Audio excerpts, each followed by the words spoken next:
Olá pessoal, Carlos Rota falando. Vamos para o nosso segundo vídeo do módulo de metabolismo de lipídios, onde eu vou falar rapidamente sobre corpos cetônicos. Os corpos cetônicos, eles são moléculas que têm uma função metabólica muito específica, tá bom? Essas moléculas, elas são produzidas em jejum prolongado, tá? Elas têm uma produção basal em condições normais, mas elas começam a ser produzidas de forma significativa a partir de 2 a 4 dias de jejum, ou seja, você tem que ter um jejum bastante prolongado para os nossos padrões atuais. Então, vocês podem ver nesse gráfico aqui que, por exemplo, a concentração de glicose ela diminui um pouco, mas o nosso organismo ele mantém a glicemia num mesmo patamar. Isso é para sustentar o nosso cérebro, que basicamente usa a glicose como fonte de energia. E a gente tem também o consumo de ácidos graxos que não muda muito. E o que muda bastante aqui é a produção desses corpos cetônicos, tá bom? Essas classes de moléculas, elas são produzidas no fígado a partir de acetil-CoA e elas são usadas como fonte de energia por células do cérebro, algumas células do rim e do coração, que, como vocês já devem ter percebido, são órgãos que precisam ser protegidos energeticamente, né? Se a gente perde o rim, perde o cérebro ou perde o coração, a probabilidade da gente sobreviver são muito pequenas. Então, o que acontece? Como vocês viram na aula anterior, os triacilgliceróis são quebrados nos adipócitos em glicerol e ácidos graxos. E eles são exportados para a corrente sanguínea. E lá, essas moléculas são absorvidas, entre outros órgãos, pelo fígado. Tá? E agora, vocês têm que se lembrar que a gente está em uma situação de jejum prolongado. Tá? Então, a gente está em uma situação em que o organismo está em estresse e o fígado começa a ativar a gliconeogênese. Tá bom? Então, por exemplo, o glicerol ele vira glicose via gliconeogênese, que vocês já aprenderam. Os ácidos graxos eles entram na mitocôndria para serem degradados. E eles produzem acetil-CoA, como vocês viram no vídeo anterior. E esse acetil-CoA pode ser degradado e gerar energia para o fígado. Né? Lembrando que o fígado não está fazendo glicólise, então ele usa os ácidos graxos como fonte de energia alternativa. Tá? E quando acumula acetil-CoA, ele começa a produzir esses corpos cetônicos, que são exportados na corrente sanguínea, junto com a glicose, né?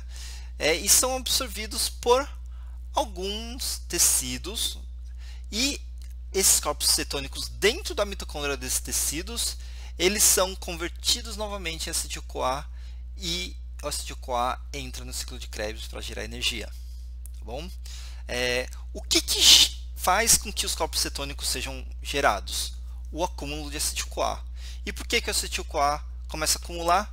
Bom, primeiro pela taxa de degradação de ácidos graxos, e em segundo, é que se vocês imaginarem o estado metabólico do fígado, onde ele começa a gerar glicose para manter a glicemia do sangue, uma das fontes de carbono para fazer glicose são os próprios intermediários do ciclo de Krebs. Né? Então a gente tem várias coisas virando intermediário do ciclo de Krebs, por exemplo, aminoácidos, que também são convertidos em glicose, mas a gente tem os próprios intermediários do ciclo de Krebs. Então, por exemplo, oxalato pode ser convertido em glicose, como vocês já viram na gliconeogênese. E quando isso acontece, a velocidade do ciclo de Krebs diminui.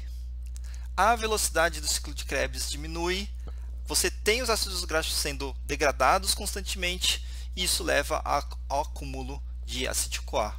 E aí, o acetil-CoA acumulando, ele gera corpos cetônicos.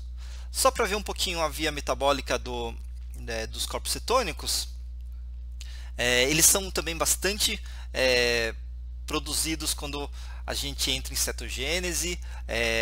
Por exemplo, algumas dietas que são pobres em carboidratos e ricas em aminoácidos podem botar a gente nessa condição. Depois vocês vão ver que diabetes também podem levar a gente a essa condição. Então, o que acontece? O acetil-CoA, então a gente tem aqui 3 moléculas de acetil-CoA, uma azul, uma vermelha e uma verde. A gente tem uma reação de condensação de 2 acetil-CoAs, produzindo uma molécula de 4 carbonos mais a coenzima A. Depois a gente tem a incorporação de mais uma coenzima A, formando uma molécula de 6 carbonos mais a coenzima A. Depois a gente tem uma liase que retira uma molécula de acetil-CoA e só deixa esse acetato que tem 1, 2, 3, 4 carbonos. Tá? Isso daqui já é considerado um corpo cetônico, mas isso daqui, o acetoacetato também pode ser convertido em hidroxibutirato numa reação de óxido-redução, tá? O que usa um NADH, e acetona. Então, essas 3 moléculas aqui são consideradas corpos cetônicos. Esses 3, o acetato um pouco menos, mas podem ser exportados para o sangue para serem utilizados como fonte de energia. E o fato da gente ter acetona sendo produzida é que causa um hálito muito característico, um hálito meio frutado de pessoas que estão em cetogênese, né? Então isso pode ser usado como indício que a pessoa tem um problema metabólico que coloca o corpo em cetogênese, né? Esse hálito frutado.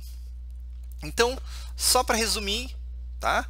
Os corpos cetônicos vão aparecer bastante quando a gente for discutir jejum e integração do metabolismo, mas para o momento vocês precisam se lembrar que eles são produzidos no fígado em condições de jejum prolongado. Isso acontece porque o fígado está gerando energia via degradação de ácidos graxos, e isso mais também a utilização de intermediários do Krebs para fazer glicose, leva ao acúmulo de acetil-CoA, e isso induz a formação de corpos cetônicos. Os corpos cetônicos são usados por alguns tecidos, como cérebro, rins e coração. Tá bom? Então é só por enquanto.